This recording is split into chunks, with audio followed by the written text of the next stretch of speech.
Notice, since the NASCAR Toon Cup Series is a fan fiction created by myself, it is considered to be an unofficial division. Any decision that the real-life organization makes doesn't stick to this series. Case in point, the recent postponements of several races on the schedule due to the ongoing coronavirus pandemic. Minor changes were made to the series to reflect that. Despite the pleas from NASCAR's top executives, fans, politicians, scientists, and health experts, the Aaron's 500 at Atlanta would still be run without anybody in attendance. All race day activities would be run on a Friday, one practice session, followed by qualifying, and then the race at night, which was shortened to 250 miles. There was no TV coverage that day, with only 2 cautions for debris and a minor spin. Pre-race ceremonies were also cancelled, as well as the appearance of the Grand Marshal. Steven Universe won the race with very little fanfare. The victory lane celebration was substituted with a photo shoot with Steven, his crew, and the race trophy in the garage area. Post-race interviews were replaced with subsequent email conversations and video chats. The Toon Cup Series doubled down on their insistence to run races by implementing the same safety precautions for the Homestead race, which was also cut in half, but retaining the same Sunday race date. To save money, several race teams opted to have very little or minor sponsors on their cars, with some even going so far as to run without them. A new rule was also implemented for the time being. If the red flag waved at any time after 25% of the race is completed, the race is over. In Universe, many fans were angered by this decision, which made it onto the list of the most controversial moments in series history. A boycott soon occurred, causing ratings to fall drastically, and a petition to cancel or at least postpone the season has been trending online with overwhelming support.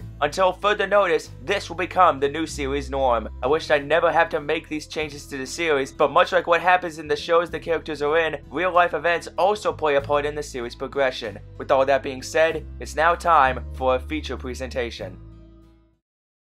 Ladies and gentlemen, the starting grid as they have qualified for the Flex Seal 200 at Homestead. Starting on the pole for the second time of her career is Lynn Loud Jr. And after 3 seasons of not being able to qualify inside the top 5, Naruto Uzumaki has his first front row start since winning the pole at the Glen in 2016. Today, he honors the American Red Cross in their efforts to stop the blood shortage during the pandemic. Row 2, Jenny Wakeman has the Penske truck rental colors, and Ben Tennyson is the highest Stewart-Haas entry in the field. Row 3, fan favorite Izuku Midoriya from UA High, and Dan Kuzo earned a second Toon Cup championship by winning this race 3 years ago. In row 4, you'll find Gary Goodspeed, the last Team Penske car in the top 7, and graceful loser Lincoln Loud won at both Fontana and Phoenix earlier this month. Row 5, Dominic Paganiban looks to turn around a sluggish start to the season, and the Mach 5 of Ansi Molina is hoping to stay solid in the point standings. Row 6, against all odds, Nate the Great Adams has been blistering fast on his qualifying runs, and the Karate Kid, Marco Diaz, won here last November. To row 7, it's the defending Cup champion Yugi Moto, and teammate Am Boonshui starts alongside in Moto's old ride. Row 8, Steven Universe, last week's winner, has Ty Kamiya on standby as a relief driver, and Rebecca Pelham in car 37. Row 9, Nobita Nobi qualifies in the top 20 for the first time since Fontana in 2018, and Gumball Watterson later won here the same year. Row 10, Randy Cunningham has some unfinished business to take care of after finishing 17th or worse in his last 5 starts, and Phineas Flynn has been maintaining the status quo on his performance. Row 11 belongs to Front Row Motorsports with the 38 of Kik Patowski and the unsponsored 34 of Mabel Pines. Row 12, just as they lined up in Atlanta, it's the Tomboy twin Lana Loud and Adam Ortiz for Germain Racing. Row 13, Ash Ketchum won 2 championships but no wins here in his career. Would this be his lucky day? Next to him, it's Cricket Green from Big City. Row 14 belongs to James Rallison, who released a new book on Tuesday, and former arch rival Alex Clark is there as well. Row 15, Gurren Nash has still made every race since Las Vegas, and Daytona 500 pole sitter Ronnie Ann Santiago in a Toyota. In row 16, it's the 32 of Pro Highest, the Ultimate Warrior, and a sponsorless Chevy with Craig Williams behind the wheel. Row 17, Morty Smith let fear get the better of him in qualifying, and Victor Calavera is solidly in the show once again. Back to row 18, which has Penn Zero on the inside, and Harvey Beeks is still looking for additional sponsorship. Row 19, Tyler Bowman makes his first start of the season in Rick Ware's second entry, and Oscar Peltzer, the primary driver of Premium Motorsports number 7. All 4 Roush Fenway Racing drivers had their times disallowed, the most in a single qualifying session since every Toyota was penalized before the 2016 Brickyard Brickyard 400. Starting in row 20 will be Daytona 500 winner Dipper Pines, who later won the next week in Vegas, and Danny Fenton is looking to break his winless streak. Row 21, Ako Kagori, the third highest Roush entry in the point standings, will start next to the 99 of Jaden Ditfalk. And in row 22, all by herself, Bessie Higginbottom withdrew the 33 from the grid at the last minute, so it will be Alyssa Levy who will round out the field. Milo Murphy was fired from Front Row Motorsports after failing to qualify for the first 5 races of the season, thereby having Levy transfer over to the 36 team, which has more money, and inherit the rest of his contract. Joining Higginbottom is one other driver who missed the show, mainly that of Tommy Turnbull, whose Toyota wasn't fast enough to make it in. And ladies and gentlemen, there's your field for the Flex Seal 200 at Homestead.